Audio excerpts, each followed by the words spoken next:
guys, assalamualaikum warahmatullahi wabarakatuh.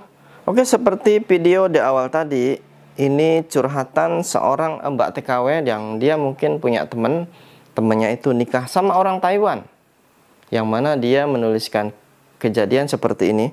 Temanku kira nikah sama orang Taiwan akan diratukan, karena pas nikah dikasih mas kawin 200.000 NT, ternyata disuruh ke kebun, cabut rumput, suruh jualan sayuran dan lain sebagainya.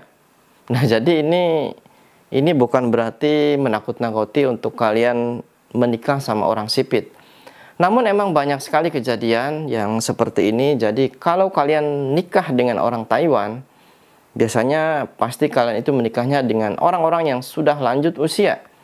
Karena kalau yang muda nggak mungkin akan tertarik sama yang namanya orang asing atau boleh dikatakan pembantu ya.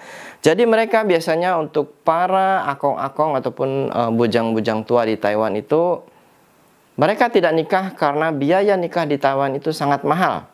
Membeli ataupun mungkin untuk ngasih mahar dan untuk ngasih makan, untuk ngasih kebutuhan orang Taiwan itu sangat-sangat mahal guys. Makanya di sini ambil alih, mereka lebih menyukai dan ingin menikah dengan orang asing atau orang Indonesia. Karena kenapa? Ya teman-teman tahu sendiri, orang Indonesia seperti ini dikasih 200.000 NT, dikasih 100.000 NT itu sudah kelepek-lepek ya. Kalaupun dia seorang gadis yang cantik gimana, namun karena mendengar atau melihat uang 200.000 NT itu sudah wah ini uang banyak nih. Padahal kedepannya justru seperti ini. Mereka akan menjadi tulang punggung, harus berjualan, harus ke kebun, harus ke sawah, harus menyiapkan segalanya. Karena si akongnya ini atau bujang tuanya ini kan, semua kalian sudah bertahun-tahun, apalagi berpuluh tahun, kaliannya masih muda lah, akongnya atau suami kalian kan sudah tua. Kalau mereka sudah tua, otomatis kalian yang harus menjaganya, kalian yang harus ngasih makannya, kalian yang harus bekerja.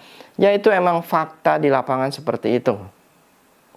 Dan di sini seperti kisah kejadian ini contoh dari untuk kalian yang ingin menikah sama orang Taiwan ya, sedikit contoh seperti ini. Namun emang tidak semua, tapi kebanyakannya seperti ini guys. Ada yang sampai harus menjadi tulang punggung, harus ke sawah, harus jualan sayur ini itu. Karena suaminya kan sudah tua. Karena menikahnya juga dengan orang-orang yang sudah tua, jadi ya baru berapa puluh tahun, baru 10 ataupun mungkin 15 tahun mereka sudah jadi akong, ya kalianlah yang harus menghidupi ya anak-anak kalian, mungkin dari keluarganya juga. Kan ada juga yang harus seperti itu, dan itu sudah resikonya. Jadi untuk kalian yang ingin menikah dengan orang Taiwan, sedikit banyaknya kalian harus tahu dulu ya. Tanya-tanya kepada teman-teman yang sudah menikah.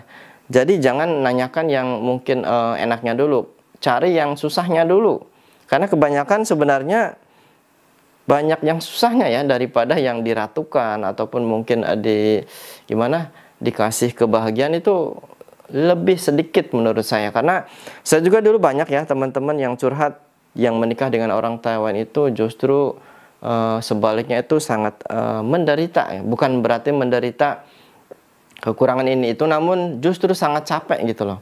Harus mengurus dianya karena suaminya juga sudah tua. Kadang ada juga yang mungkin punya saudaranya tua, harus dijaga juga, harus bekerja juga, harus mengurus anak-anak juga. Jadi repotnya seperti itu. Ya kalian kalau emang sudah siap, ya itu up to you. Ini hanya sekedar nasihat dan hanya sekedar pemberitaan guys ya. Bukan berarti menakut-nakuti. Namun yang emang sudah siap dengan resikonya, lanjutkan saja. Syarun Saputra, Suara TKI.